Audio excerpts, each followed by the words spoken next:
Is a hot dog a sandwich? I'm sure you've personally come across this question yourself and had an argument similar to this one. Hey, people keep talking about whether a hot dog is a sandwich. Obviously it is. What? No, it's its own unique thing. But think about it, a sandwich is defined as something placed between two slices of bread. By that definition, a hot dog fits perfectly. No, sandwiches are made with two separate slices of bread. And a hot dog uses a single bun that's connected. That makes it different. But look at the ingredients and structure, it's still meat and toppings inside the bread. That makes it a sandwich. No, the way the bread is used is different. Hot dogs are more like tacos in that sense. They have a connected shell. You wouldn't call a taco a sandwich, would you? Then they yap and yap until they get bored and move on to the next topic. So what is the answer to this question? Well, what if I told you it's neither? Let's look towards the Oxford Dictionary to help us solve this dilemma. According to the Oxford Dictionary, the definition of a sandwich is an article of food for a light meal or snack composed of two thin slices of bread, usually buttered with a savory, originally specially meat, or other filling. Okay, that settles it then, right? Well, not really. What about subs? I'm willing to bet that the vast majority of people would agree that a sub is a sandwich, but a sub doesn't use two slices of bread. It's similar to a hot dog, where there's one part that connects the two sides. So according to the definition provided by the Oxford Dictionary, it excludes subs from being classified as sandwiches, so the definition can't possibly be correct. So even Oxford can't figure out the perfect definition that includes all types of sandwiches while also excluding things that many don't consider sandwiches. Alright, so let's just ignore hot dogs and sandwiches for now, since it appears to be ambiguous. So let's work with something simple, like a chair. I'm sure everyone can agree on one definition for a chair, right?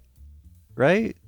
Well, let's see. The Oxford Dictionary claims that the definition of a chair is a seat for one person, always implying more or less of comfort and ease. Now the common name for the movable four-legged seat with a rest for the back, which constitutes in many forms of rudeness or elegance an ordinary article of household furniture, and is also used in gardens or wherever it is usual to sit. Okay, this definition uses big fancy words, so it must be correct, right? Well, no. Let's remove the excess fancy words and just use the definition of the common name for the movable four-legged seat with a rest for the back. Alright, let's see if this definition works. First of all, this definition specifies that a chair should have four legs, but we all know that's not true in all cases. We have desk chairs which often do not have four legs. So are desk chairs not chairs? I mean, of course, right? If I went up to someone in my office who had a spare office chair and asked them, could I borrow that chair? They would immediately understand what I'm referring to, implying that desk chairs are in fact chairs. Okay, so obviously not all chairs have four legs, so let's fix this definition to allow for any number of legs. Alright, so we fixed it now, right? Well, not really, because this definition still claims that a chair is movable, but we can find many examples of chairs that aren't movable. For example, imagine a dining room that has stylistically chosen to have chairs that sprout from the floor, making the floor and the chair connected. This object certainly looks and feels like a chair, but should we no longer consider it a chair since it's not able to be moved? I mean, if I saw this thing in real life, I would probably still call it a chair. So maybe we should remove the movable part from the definition as well. That leaves us with the back part of the definition. But before diving into that, let's dissect the other definition that Oxford Dictionary gave us, which is a seat for one person. This seems like a good definition, right? It seems general enough, but what if I told you it's too specific?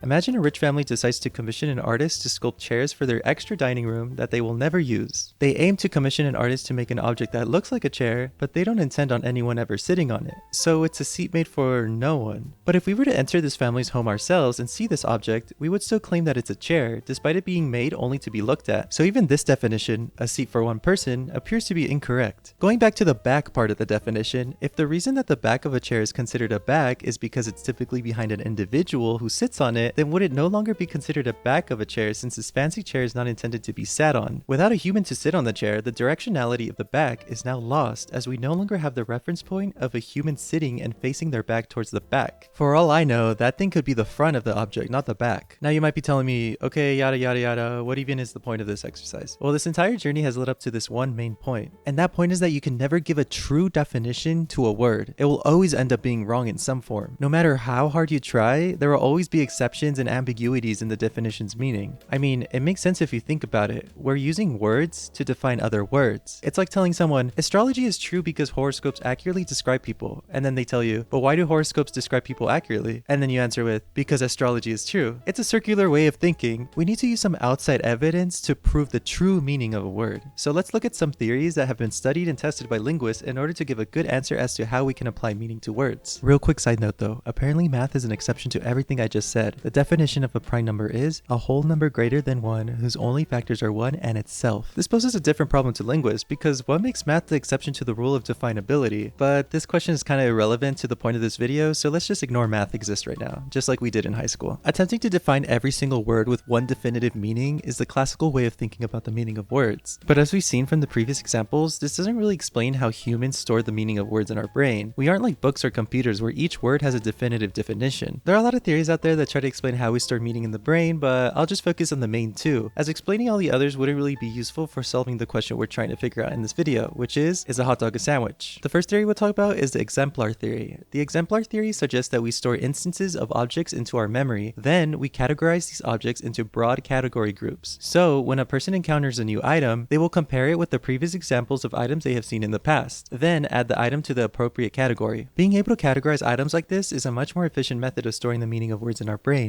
as we no longer have to have a singular definition for every single word. This seems like a pretty good explanation of how people store the meaning of words in our brains. However, there are linguists that critique this theory for various reasons. One reason is that this method is still not efficient enough. Having to compare an object with a bunch of examples from the past would just overwhelm the cognitive system. These critiquing linguists claim that there must be a simpler way that the brain stores meaning. Another criticism is that this theory really struggles when it comes to explaining how people are able to identify new objects that are drastically different from any examples they have seen before. According to a study in 1998, researchers found that participants were better at learning and categorizing new items using a singular prototype rather than using multiple examples from the past. Therefore, according to this experiment, prototype abstraction is a much more efficient way of storing meaning in our heads rather than exemplars. Okay, so apparently we're better at learning and categorizing things using prototype abstraction, but what does that even mean? Well, that leads into the next theory of meaning, which is prototype theory. This theory appears to be the most accepted theory of meaning, so let me explain it. Let's start with the basics. What is a prototype? Well, a prototype is the most typical or average member of a category. It's the embodiment of the most common attributes or features. For example, let's think about a category called birds. We'll use this circle diagram to make this easier to visualize. Okay, so can you think of the most prototypical example of a bird? There are a lot that you can choose from, but I'll choose a robin since it's one of the most basic types of birds. So we'll place this robin right in the middle of the circle, indicating that it's the prototype of the category called birds. Alright, so now let's think of birds that wouldn't really be seen as the most average type of bird, but they're still definitely birds. For me, the first thing that I thought of was an owl. An owl is definitely a type of bird, but I wouldn't necessarily say it's the most average type of bird. Because of this, I would put it a little farther away from the center. Now let's think of some birds that don't share all the features that an average bird has. For me, I might say a duck since it can't fly, and I don't really associate it with birds instantly, but it definitely is still a bird. Now let's fill in the outer layer. Now try to think of birds that are kind of weird and don't really share that many features with the most prototypical kind of bird, which is the robin in this case. For me, I'll choose a penguin since they don't really share all the features that a prototypical bird has, but they're definitely still penguins, so I'll put them on the outer edge. So now we've created a prototype circle, which is a rough illustration of how we store meaning of words in our brain, according to the prototype theory. This illustration still isn't 100% correct though. Rather than imagining the outer edges of the circle as having definite borders, we should imagine the edges as being fuzzy. So try to think of it as the Earth's atmosphere. It's more dense right in the center, but as you go out, it slowly fades out into nothingness. With this example, we can visually see what the prototype theory is all about. We store meaning by getting the most prototypical, average, common member of a group, and then we categorize all the other members of the group depending on how close they are to that prototypical example. With the prototype theory, it can help explain why we have so much trouble with deciding whether or not a hot dog is a sandwich. Once again, imagine a prototype circle, but rather than birds, use sandwiches instead. The most prototypical example of a sandwich could be a boring old ham sandwich with lettuce, cheese, and the other ingredients you would typically find on a sandwich. Then, maybe a little farther out from the center, we'll have the sub. They share a lot of features with the prototypical sandwich, but they still differ in some respects. Then right at the outer edge of this circle, we'll have a hot dog. The hot dog is probably right at the fuzzy border of this prototype circle, a position of which would lead to a lot of arguments between individuals depending on how close to the center a hot dog lies on their sandwich circle. So is that it? Does this prototype theory solve the problem of meaning? Well, it depends on what you see as a satisfying answer. There will never really truly be a definite meaning for a word that can be agreed upon by every person. The meaning of words is very personal, but despite this lack of a concrete definition for words, we still get along fine with the language we use. So what's the problem? Well, if you think about it, every person may have a slightly different prototype in their head and categorize items differently. We can already see the problem that the single word sandwich causes, but imagine entire sentences that include multiple words. In fact, think about all the conversations we have with people. How many words are we using to communicate our ideas? With every person having their own meaning of words, these slight variations could compound on itself, which could lead to pretty significant misinterpretations. To illustrate, let's try out this exercise. Close your eyes and imagine a field. Now keep imagining that field, but now add a box to that image. Have you imagined it yet?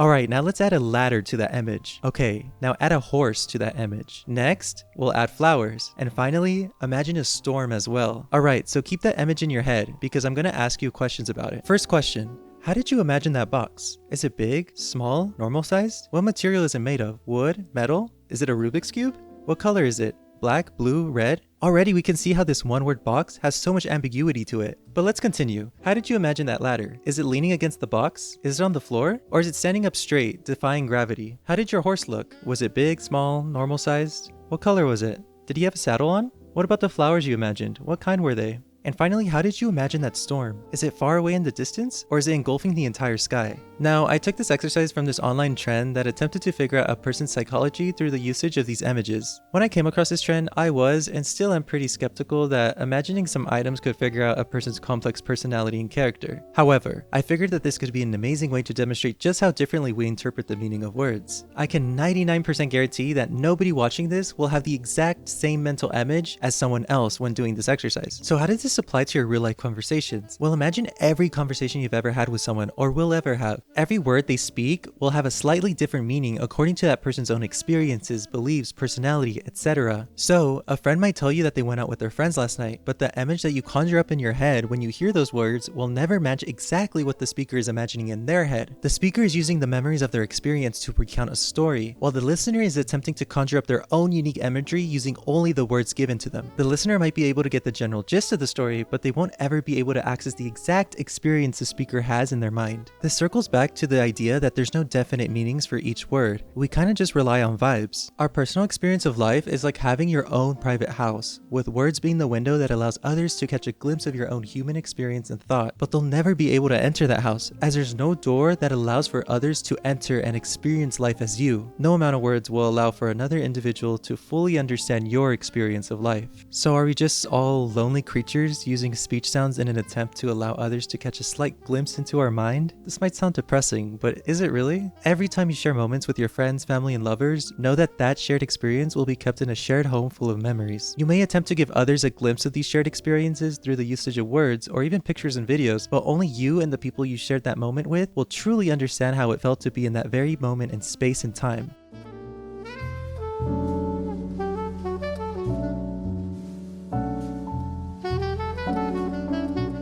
If you watched this video and you asked, is water wet? Well, I don't know, do you want it to be? Anyways, ciao!